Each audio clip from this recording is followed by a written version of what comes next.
बनाते हैं, cell entry कैसे करते हैं। अब हम सीखेंगे कि पेमेंट रिसीव कैसे करते हैं, पेमेंट कैसे करते हैं और बैंक एंट्री कैसे करते हैं। ठीक है, तो रिसीव्ड करने के लिए देखिए क्या होता है, यहाँ पे ऑप्शन न्यू में मिलता है, न्यू में जाना है आपको।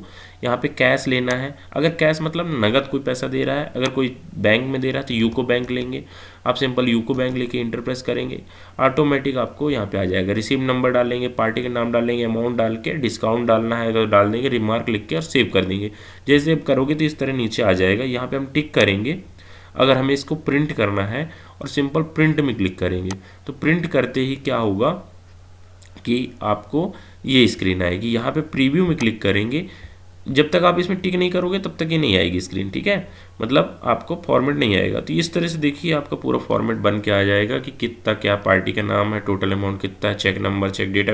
अगर बैंक एंट्री करते हो सब डिटेल डालोगे तो ऑटोमेटिक ये सब चीज़ें भर के आ जाएंगी। जो रिमार्क में लिखोगे वो यहाँ पे नरेशन में रिमार्क में लिख के आ जाएगा। और इसको भी इसी तरह व्हाट्सअप कर सकते हो, ईमेल कर सकते हो, एसएमएस कर सकते हो। ठीक है, और आप चाहो कि ऑटोमेटिक जैसे हम रिसीव एंट्री करें तो ऑटोमेटिक पार्टी को एसएमएस जाए तो वो भी इसमें सेट किया जा सकता है। उसकी सेटिंग में दिखा देता हूँ आपको। देखिए यहाँ पे एसएमएस टेम्पलेट है, यहाँ पे क्विक रिसीव्ड में मतलब कैश रिसीव्ड कर रहे हो या बैंक रिसीव कर रहे हो तो क्या मैसेज जाना चाहिए कि जैसे dear sir thanks for payment, your amount इतना इतना इतना, जो भी आप मैसेज लिखना चाहो यहाँ पे लिख सकते हो। ठीक है, अब इसके बाद क्या करना है कि आपने ये सब डाल देना है और रिसीव्ड हो गया। रिसीव्ड होते ही आपको लेजर जैसे ही सेलेक्ट करोगे और उस पार्टी का नाम देखोगे तो ओके करोगे तो आपको पूरा बैलेंस दिखाने लगेगा। पहले कितना था, 8,000 ओपनिंग बैलेंस था। अगेंस्ट ओपनिंग बैलेंस के अगेंस्ट में आपने कितना लिया, 5,000 रुपये बैलेंस लिया। अब कितना होगा, 3,000 बैलेंस हो गया उनका। डेबिट दिखा रहा है मतलब हमें लेना है 3,000 उनसे, है ना। ठीक है, तो इस तरीके से आप रिसीप्ट की एंट्री करोगे तो ऑटोमेटिक बैलेंस कम होता जाएगा और पेमेंट की एंट्री करोगे तो क्रेडिट का बैलेंस कम होगा। मतलब कि अभी जैसे हम चेक करेंगे उसके पेमेंट की एंट्री भी करके देखेंगे एक। ठीक है, तो यहाँ पे अगर इसको प्रिंट करना है लेजर को तो आप प्रिंट में क्लिक करके लेजर भी अपना प्रिंट कर सकते हो। और ये आपका लेजर आपका इस तरीके से लेजर बन गया और यहाँ पे आपकी प्रिंट आ गया टोटल। ठीक है, तो इसके भी फॉर्मेट को आप कस्टमाइज़ कर सकते हो कि मतलब आपको चाहिए कि नहीं मुझे इस ऐसा चाहिए या कुछ अलग चाहिए आपको, तो जैसा चाहो आप उसको कर सकते हो, कस्टमाइज़ कर सकते हो। कि यहाँ पे हमारे पास रिसिप्ट आ गई। मतलब रिसिप्ट क्या होती है, जब हमें कोई पैसा देता है हम उसको रिसिप्ट में एंट्री करते हैं। पेमेंट में क्या करेंगे, जैसे हमारे पास पार्टी है, सप्लायर है, यहाँ पे हमने आउटस्टैंडिंग में जाके देखेंगे। मान लीजिए हमारे पास पेबल में क्या है, पेबल मतलब हमें देना किसको है, जैसे इनको 24,663 रुपये देना है IAB ऑटो पार्ट्स को। तो AB ऑटो पार्ट्स को हमने क्विक पेमेंट में जाएंगे और यहाँ पे इंटर करेंगे। कैश मान लीजिए हमने कैश ही दिया तो कैश सेलेक्ट कर लेंगे, इंटर करेंगे, AB ऑटो पार्ट सेलेक्ट करेंगे। अब हमने मान लीजिए इनको दे दिया 4,663 रुपये, है ना।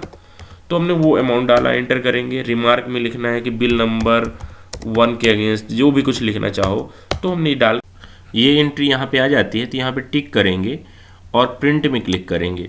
इसी तरह से मतलब अब ये प्रिंट वाउचर क्या है, जैसे आपको किसी ने आपने पेमेंट दिया तो अगर आप उनको वाउचर भी उनसे साइन कराना चाहते हो कि भैया हमने आपको चेक दिया है या ये पेमेंट दी है, तो उस वाउचर को भी आप साइन करा सकते हो। एक पेमेंट एडवाइस है, मतलब कि आपने पेमेंट दिया, किसी को पे किया, तो यहाँ पे ये डिटेल आ गई, इसकी साइन वाइन करवा लीजिए और उसको अपने फाइल में रख लीजिए, जिससे बाद में आपको कोई ये ना कहे कि भैया आपने पेमेंट नहीं दिया था। ठीक है, तो इस तरीके से सारी पेमेंट की और रिसिप्ट की एंट्री हो जाती हैं।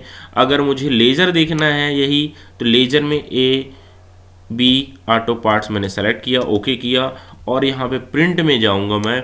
जैसे ही मैं प्रिंट में जाता हूँ तो देखिए 24,663 रुपये बैलेंस था, ओपनिंग बैलेंस था, 4,663 मिल चुके हैं, है ना, मतलब हमने पे कर चुके हैं। तो अब 2,000 रुपये बैलेंस है, CR दिखा रहा है मतलब बैलेंस है उसका, है ना।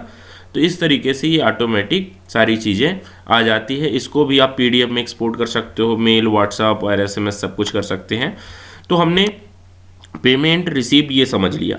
अब भाई पेमेंट रिसीप्ट तो है, तो बैंक एंट्री का क्या उपयोग है। बैंक एंट्री का मतलब होता है कि बैंक से जो ट्रांजैक्शन हम करते हैं, बैंक से ट्रांजैक्शन कौन कौन से करते हैं कि भाई हम एक तो चेक डिपॉजिट करते हैं, दूसरा हम क्या करते हैं कि कैश विड्रॉल करते हैं, कैश डिपॉजिट करते हैं, बैंक चार्ज कटता है, या कि बैंक से हम किसी को एनईएफटी ट्रांसफ़र करते हैं कि बैंक में हमारे कोई एनईएफटी आता है। मतलब बैंक से रिलेटेड जो एंट्रियां होती हैं वो हम बैंक में जाके करते हैं, बैंकिंग में जाके करते हैं। तो यहाँ पे हम न्यू में क्लिक करते हैं। यहाँ पे उसका तरीका समझ लेते हैं क्या है। हम अपने बैंक का नाम लेंगे, जिस बैंक में हमें करना है, मान लीजिए एसबीआई में करना है। अब क्या क्या करना है, चेक इशूड, ये अभी हम नहीं करना। ये नीचे के 4 काम के हैं, बहुत काम के होते हैं। एक तो हो गया क्या, ऑनलाइन ट्रांसफ़र। ऑनलाइन ट्रांसफ़र का मतलब कि हमने पैसा किसी को भेजा, फॉर एग्जांपल किसी पार्टी को हमने भेजा 25,000 रुपये ऑनलाइन ट्रांसफ़र किया, तो हम ये ऑनलाइन ट्रांसफ़र सेलेक्ट करेंगे, यहाँ पार्टी का नाम सेलेक्ट करेंगे, है ना, और उनका पैसा डाल के यहाँ पे रिमार्क लिख कर सेव कर देंगे। ठीक है। अगर इसी प्रकार से आपको पैसा आया, मतलब एनईएफटी आरटीजीएस रिसीव हुआ, तो ये वाला ऑप्शन सेलेक्ट करेंगे। ठीक है। यहाँ पे सेलेक्ट करेंगे जिस पार्टी का नाम है, जहाँ से मान लीजिए मिला, मुझे मान लीजिए ये अक्षत से मिला, तो ये हमने डाल दिया। ठीक है। इसी प्रकार से हमारे पास दिन भर हम माल रिटेल में कैश में सेल करते हैं, तो हमारे पास जो कैश आती है उसको अगर हम बैंक में डिपॉजिट करने जाते हैं तो deposit cash into bank select करेंगे। ठीक है। और यहाँ पे कैश अकाउंट सेलेक्ट करेंगे। ये समझ लेते हैं। मतलब आज आपने दुकान खोली, आपने सुबह से लेके शाम तक में जो भी माल कैश में बेचा, वो कैश आया तो आप उसको बैंक में जमा करोगे, है ना। नहीं जमा करोगे तो आपकी कैश रुकती जाएगी, खूब सारा आपके उसमें कैश बैलेंस दिखाएगा। तो हम यहाँ पे कैश को जमा करेंगे, डिपॉजिट कैश इनटू बैंक करेंगे, और यहाँ पे कैश के अकाउंट लेके और अमाउंट डाल के और हम सेव कर देंगे, तो हमारा उतना पैसा बैंक में जमा हो जाएगा, मतलब बैंक के खाते में दिखाने लगेगा। बैंक में प्रैक्टिकली जमा नहीं होता, बैंक के खाते में दिखाता है। ये एसबीआई बैंक का खाता है ना। इसी प्रकार से जब आप बैंक से निकालते हो पैसा, मान लीजिए कैश निकाला आपने, तो विड्रॉल करते हो पैसा, चाहे कैश हो चाहे किसी भी प्रकार का आपने कैश एटीएम से निकाला, तो withdrawal cash from bank select करोगे और यहाँ पे भी कैश सेलेक्ट करके अमाउंट डालोगे, तो इतना पैसा कम हो जाएगा आपके बैंक से। ठीक है। तो ये चारों चीज़ हम समझ गए। अब ये बैंक एक्सपेंस क्या है। बैंक एक्सपेंस मतलब होता है कि आपके मान लीजिए आपने बैंक मेंटेनेंस चार्ज 400 रुपये 300 रुपये कटता है, कोई बैंक काटता है, तो वो पैसा अगर हम यहाँ पे लेते हैं तो बैंक एक्सपेंस सेलेक्ट करके पहले बैंक का नाम ले लेना है, एसबीआई बैंक, फिर बैंक एक्सपेंस सेलेक्ट कर लिया हमने। यहाँ पे भी हमें बैंक एक्सपेंस ही अकाउंट सेलेक्ट करना है ना, बैंक चार्ज, और यहाँ पे अमाउंट डाल के और सेव कर देंगे, तो बैंक चार्ज में वो चला जाएगा और उतना पैसा आपके बैंक से कट जाएगा। मतलब लेजर से। हकीकत में आपके बैंक का तो अकाउंटिंग अलग होती है ना, वो तो बैंक में जाके जब ऑनलाइन लॉगिन करोगे तब होगा। इससे सॉफ्टवेयर से कोई लिंक वगैरह नहीं होती है बैंक की, है ना। यहाँ हम सिर्फ हिसाब किताब रख रहे हैं कि बैंक में हमने क्या जमा किया, बैंक से विड्रॉल क्या लिया, वो भी हमारी मैच रहे, जिससे हम बाद में जब अकाउंटिंग करें या अपने सीए को डेटा दें तो वो प्रॉपर सारी चीज़ें मैनेज करके चेक कर सकें। ठीक है। तो हमने बैंक एंट्री समझ ली है, पेमेंट समझ लिया है, रिसीप्ट समझ लिया है। अब हम समझेंगे कि हमें एक्सपेंस की एंट्री कैसे करनी है। तो एक्सपेंस की एंट्री के लिए हम उसको भी यहीं पे क्विक पेमेंट में जाएंगे। यहाँ पे भी हमारे अगर कैश किसी को दिए तो कैश सेलेक्ट करना है, बैंक नाम दिया, जैसे यूको बैंक से हमने किसी को पैसा दिया तो यूको सेलेक्ट करना है।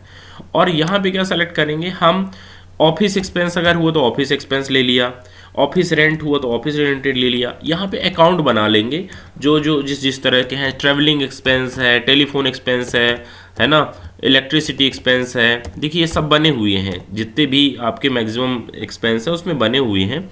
अगर नहीं है, मान लीजिए मुझे ऑफिस इलेक्ट्रिसिटी एक्सपेंस के नाम से एक बनाना है, तो मैं क्या करूँगा, यहाँ पे प्लस में क्लिक करूँगा और ऑफिस इलेक्ट्रिक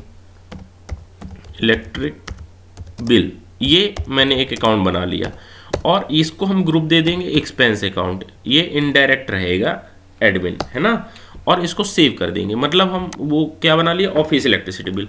तो जब हम इसमें एंट्री करेंगे तो ये हमारा एक्सपेंस के इसमें ऑटोमेटिक एंट्री होता जाएगा। और आपके ये क्या काम में आता है भाई, एक्सपेंस एंट्री करोगे तो बाद में बता सकोगे कि हमारे प्रॉफिट से इतना खर्चा हो चुका है, जो आपके नेट बैलेंस प्रॉफिट है उसमें से खर्चा की डिटेल है।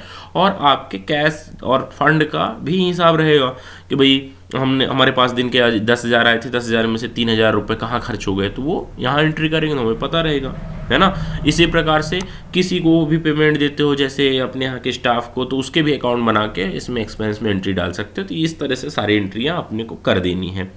तो आपका ये एक्सपेंस, क्विक पेमेंट से ही एक्सपेंस की एंट्री और रिसीव्ड बैंकिंग, ये तीनों चीज़ें